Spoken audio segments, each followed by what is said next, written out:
Melissa, you were up in that hall this weekend. They were even booing the Democratic National Chairman, Tom Perez. What is going on? There were definitely a lot of interruptions. There was this group of former Sanders supporters, or I guess current Sanders supporters, constantly chanting for single-payer health care. It wasn't clear how many of them were delegates versus people who were there as guests or paid ticket holders. But it was clearly two big factions in the room, Bernie-crats and other Democrats. Okay, and that's why Melissa and I asked former San Francisco Mayor Willie Brown and also former State Assembly Speaker his assessment of this split in the Democratic Party and what it's doing to the state and why this Democratic Party seems so upset with themselves. Well, they're not upset with themselves. It's a few people trying to figure out how to take over for what John Burton has helped create, and that is two-thirds majority in the East House of the legislature. All the statewide offices are held by Democrats, and the Democrats dominate on the congressional side. Hillary won. Democrats are in great shape in the state of California, and they've got a great future.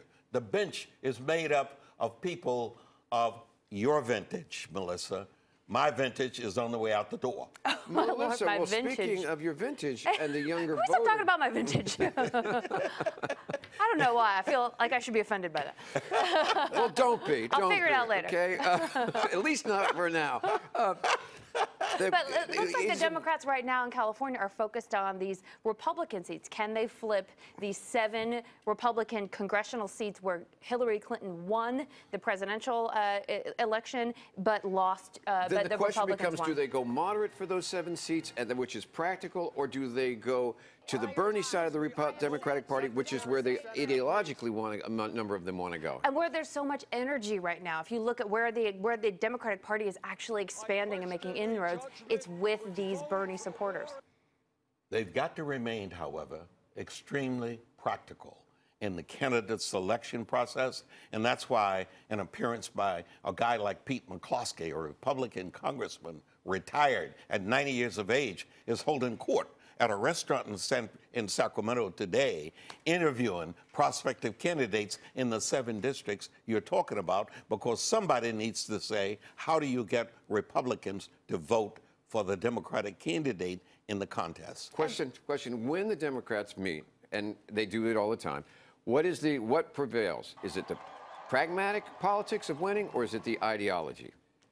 In the past, it has clearly been the pragmatic politics of winning candidacies. Otherwise, they wouldn't have two-thirds majority in each house. If they had gone the road of just doing, I am the only person that's for single pay, I am the only person in all of the respective categories about the environment. They didn't do that. Jerry doesn't represent that. Jerry represents something different. Environmentalists are concerned.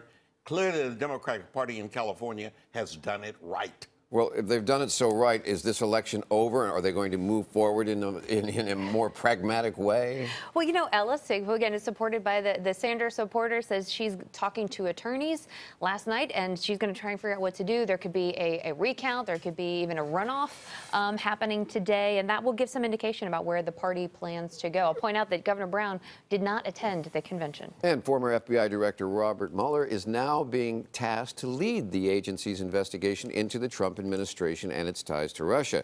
Deputy Attorney General Rod Rosenstein's made the call as the special counsel. Mueller is not only the former FBI director, but he's also a former U.S. attorney and a Marine. KPIX5 security analyst Jeff Harp served under Mueller in the FBI. Impeccable character, someone who knows the law. When you go into his briefings, there was no good answer, I don't know. That's not a good answer for him. You need to know. Very sharp guy, and he asked very blunt and direct questions, and he expected the answers. Members of Congress from both parties are praising the selection. And Senator Dianne Feinstein said, quote, Bob was a fine U.S. attorney, a great FBI director, and there's no better person who could be asked to perform this function. He's respected, he is talented, and he has the knowledge and ability to do the right thing. Now, Mueller has ties to the Bay Area. He actually headed the criminal division at the U.S. Attorney's Office in San Francisco in the 80s. In 1998, he returned and was named the U.S. Attorney for the Northern District of California. Now, in 2001, he left to become the FBI director. In reaction from Democrats overall, all has been positive. And it was interesting to note former San Francisco Mayor Willie Brown may have played a little bit of a role in the selection. Not necessarily as the special counsel, but as Mueller's ascent to the FBI. And Melissa and I asked him how that happened. Well, it was many years ago when I was serving as mayor, and I always had an interest in perspective with reference to people who are law enforcement and prosecutors. I can understand why. What? Why is that? Well, it was part of survival. So you were always keeping an eye on law enforcement. Absolutely. And Robert Mueller was the head of the U.S. Attorney's Office here in San Francisco. And I'm sitting in my office doing whatever I'm doing, and my secretary said, there's a gentleman here to see you. I said, who is it? She said, Robert Mueller, and I didn't quickly recognize the name, but he is from the Justice Department. I said, what Justice Department? Says he's the U.S. Attorney. What does he want? That was my first. Started closing drawers. He just said he just needed to see you privately. Needed to see me privately. Oh, boy. Oh, my. Yeah. Oh, what I start thinking what I have in my pockets for.